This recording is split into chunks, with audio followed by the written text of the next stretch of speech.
नमस्कार, मैं हूं रत्ना और आप देख रहे हैं सी न्यूज़ भारत। वक्त हो गया है मध्य प्रदेश बुलेटिन का। बात होगी गाडरवारा की, जहां वेयर हाउस एसोसिएशन के अध्यक्ष जितेंद्र राय ने की प्रेस कॉन्फ्रेंस। आगे बात करेंगे राजगढ़ की, जहां मध्य प्रदेश के राजगढ़ की करनी सेना कार्यकर्ताओं ने चक्का जाम कर जीवन सिंह और उनके साथ गिरफ्तार अन्य साथियों की रिहाई की मांग की है। आगरमालवा में पुलिस अधीक्षक विनोद कुमार सिंह के निर्देशन में पुलिस अधीक्षक कार्यालय स्थित सभागार में अपराध समीक्षा बैठक का आयोजन किया गया। बैठक के दौरान साप्ताहिक अपराध समीक्षा, गश्त व्यवस्था की प्रभावशीलता, नशीले पदार्थों पर नियंत्रण, सड़क दुर्घटनाओं की रोकथाम व जनहित से जुड़ी सामाजिक सुरक्षा पहलुओं पर विस्तृत चर्चा की गई। पुलिस अधीक्षक द्वारा निर्देशित किया गया कि जिले के समस्त थाना प्रभारी 3 माह से अधिक पुराने लंबित अपराध, लंबित मर्ग की जानकारी तैयार कर नियत समय सीमा पर कार्रवाई सुनिश्चित करें। बैठक में गौवंश की सड़क सुरक्षा पर भी पुलिस अधीक्षक ने विशेष चिंता प्रकट की। इसके लिए पूर्व में गठित गौरक्षा दल को सक्रिय रूप से कार्य करने के लिए निर्देश भी दिए गए। बैठक में आगामी नशे से दूरी है जरूरी जन जागरूकता अभियान के प्रभावी संचालन के लिए विस्तृत रूपरेखा प्रस्तुत की गई। पुलिस अधीक्षक ने कहा कि इस अभियान के अंतर्गत निर्धारित 18 प्रमुख गतिविधियों व दिनांकवार कार्यक्रमों को समयबद्ध रूप से क्रियान्वित किया जाए। बैठक में अतिरिक्त पुलिस अधीक्षक रविंद्र कुमार बोयत, सीएसपी मोतीलाल कुशवाहा, अनुविभागीय पुलिस अधिकारी सुस्नेर देवनारायण यादव व समस्त थाना व चौकी प्रभारीगण उपस्थित रहे। आगरमालवा से सी न्यूज़ संवाददाता अर्श अहमद कुरैशी की रिपोर्ट।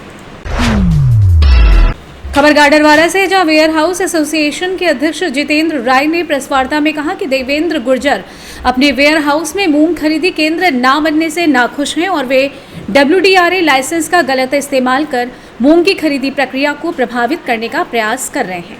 उन्होंने कलेक्टर को पत्र लिखकर अन्य गोदामों को राजनीतिक लाभ के तहत केंद्र बनाने का आरोप लगाया था, जो कि पूरी तरीके से निराधार है। जितेंद्र राय ने बताया कि देवेंद्र गुर्जर राजनीतिक दबाव के जरिए सोसाइटियों को परेशान करते हैं, जिससे कोई भी सोसाइटी उनके वेयर हाउस में खरीदी करने को तैयार नहीं होती। इसके अलावा भंडारण के दौरान समय पर कीट नियंत्रण न करना, भुगतान के समय गोदाम के सामने गड्ढे खुदवाना, सरकारी कार्यों में अवरोध डालना और हीला हवाली करना उनका स्वभाव बन चुका है। उन्होंने कहा कि किसानों को किसी प्रकार की परेशानी ना हो, इसके लिए वेयर हाउस संचालक और एसोसिएशन जिला व स्थानीय प्रशासन से मिलकर जल्दी मूंग खरीदी प्रक्रिया को सुचारू बनाने के लिए प्रयास करेंगे। क्या है, आज हमने प्रेस वार्ता रखी थी, वो उसके 2 कारण थे। एक तो मुख्य हमारा कारण था कि हम लोगों के यहाँ अधिकतर वेयर हाउस मालिकों के पास WDRA लाइसेंस नहीं है, जिसके कारण वहाँ खरीदी केंद्र नहीं बनाए जा रहे, उसके कारण रखे थे। दूसरा हमारा कारण था देवेंद्र गुर्जर जी, जो लगातार मेरा नाम ना लेके और लगातार लिख रहे थे कि मेरे 3 वेयर हाउस सेंटर बने हैं, जबकि मेरे सिर्फ 2 वेयर हाउस सेंटर बने हैं, 3 नहीं बने हैं। उसके लिए बताने के लिए उनको रखी गई है और वो हमारे व्हाट्सएप ग्रुप में लगातार लिख रहे हैं कि मैं अध्यक्ष नहीं हूँ, जबकि उनकी सामने ही मेरे को सर्वसम्मति से 50 वेयर हाउस मालिक, हम लोग वहाँ 15-20 उस समय थे, 50 वेयर हाउस मालिक गाडरवारा विधानसभा में हैं और मेरे को अध्यक्ष चुना गया था। और आज यहाँ 20 से 25 वेयर हाउस मालिक यहाँ मेरे साथ खड़े हुए हैं और बाकी कुछ कारण से कुछ लोग नहीं आ पाए हैं। क्या निर्णय ले रहा वेयर हाउस एसोसिएशन? हम ये निर्णय लेते हैं कि गाडरवारा विधानसभा में जितने WDRA लाइसेंस वाले वेयर हाउस हैं, देवेंद्र गुर्जर जी को छोड़कर उनके सेंटर जो बने हैं, कल से वो खरीदी बंद रखेंगे। गाडरवारा से सी न्यूज़ संवाददाता दीप तिवारी की रिपोर्ट। मध्य प्रदेश के राजगढ़ जिले के सारंगपुर क्षेत्र में करनी सेना के कार्यकर्ताओं ने पारेलिया रोड पर चक्का जाम कर जीवन सिंह और उनके साथ गिरफ्तार अन्य साथियों की रिहाई की मांग की। कार्यकर्ताओं ने चेतावनी दी कि यदि जीवन सिंह शेरदादा को शीघ्र रिहा नहीं किया गया तो ये आंदोलन पूरे देश भर में फैलाया जाएगा और बड़े स्तर पर चक्का जाम किया जाएगा। बताया गया कि जीवन सिंह ने हरदा जिले में महिलाओं के इंसाफ के लिए आंदोलन किया था। प्रदर्शनकारियों का आरोप है कि वहां उन्हें अपनी बात रखने तक का मौका नहीं दिया गया और उन्हें पुलिस द्वारा गिरफ्तार कर लिया गया। इस दौरान कथित रूप से लाठीचार्ज भी हुआ।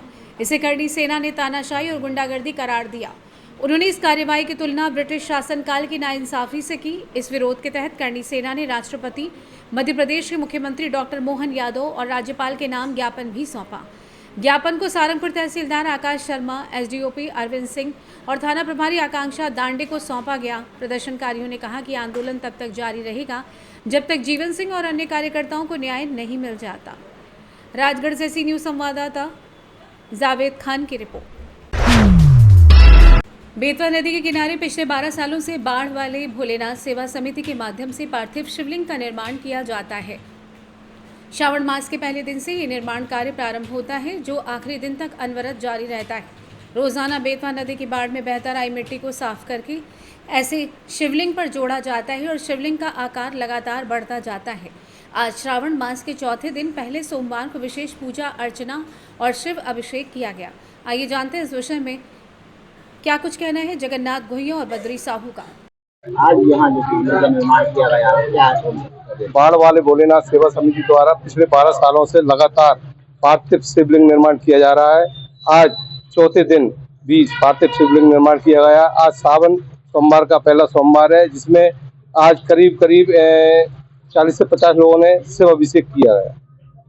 कब से कब तक शिवलिंग निर्माण होगा? ये सावन माह के पूरे 1 माह शिव अभिषेक किया जाता है। प्रतिदिन सुबह 9 बजे से अभिषेक हो जाता है, शुरू जो 10-11 बजे तक चलता है। मिट्टी ये बाढ़ में जो मिट्टी आती है, नदी में जो बह के मिट्टी आती है, उसका रेसा जो इकट्ठा होता है, उससे ये निर्माण किया जाता है।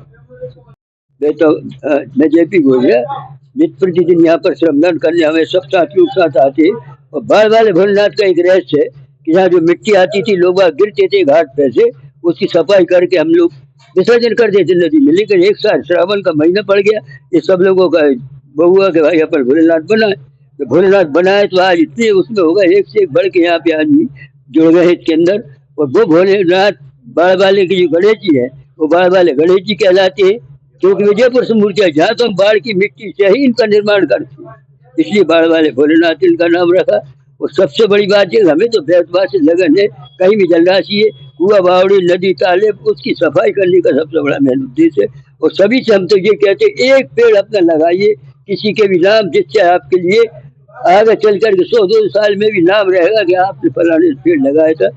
इससे हजारों पक्षी लाभ लेंगे, बैठेंगे गर्मियों के दिनों में, वो फल भी देते हैं, हर चीज का फायदा। फिर एक पेड़ लगाने में आपका क्या जा रही है। विदिशा से सी न्यूज संवाददाता सुनील की रिपोर्ट। सुभाष नगर गली नंबर 6 में रहने वाले 27 वर्षीय ब्रिजेश कुशवाहा का शव आज सुबह 10 बजे उदयनगर कॉलोनी के पास रेलवे पटरी पर मिला। शव की सूचना मिलने के बाद सिविल लाइन पुलिस मौके पर पहुंची। मृतक की पहचान होने के बाद परिजनों को इसकी सूचना दी गई। परिजन भी मेडिकल कॉलेज पहुंचे, जहां शव का पीएम कराकर उन्हें सौंप दिया गया है। विदिशा से सी न्यूज संवाददाता सुनील की रिपोर्ट। फिलहाल इस बुलेटिन में बस इतना ही। देश और दुनिया की तमाम बड़ी खबरों के लिए देखते रहिए सी न्यूज़ भारत।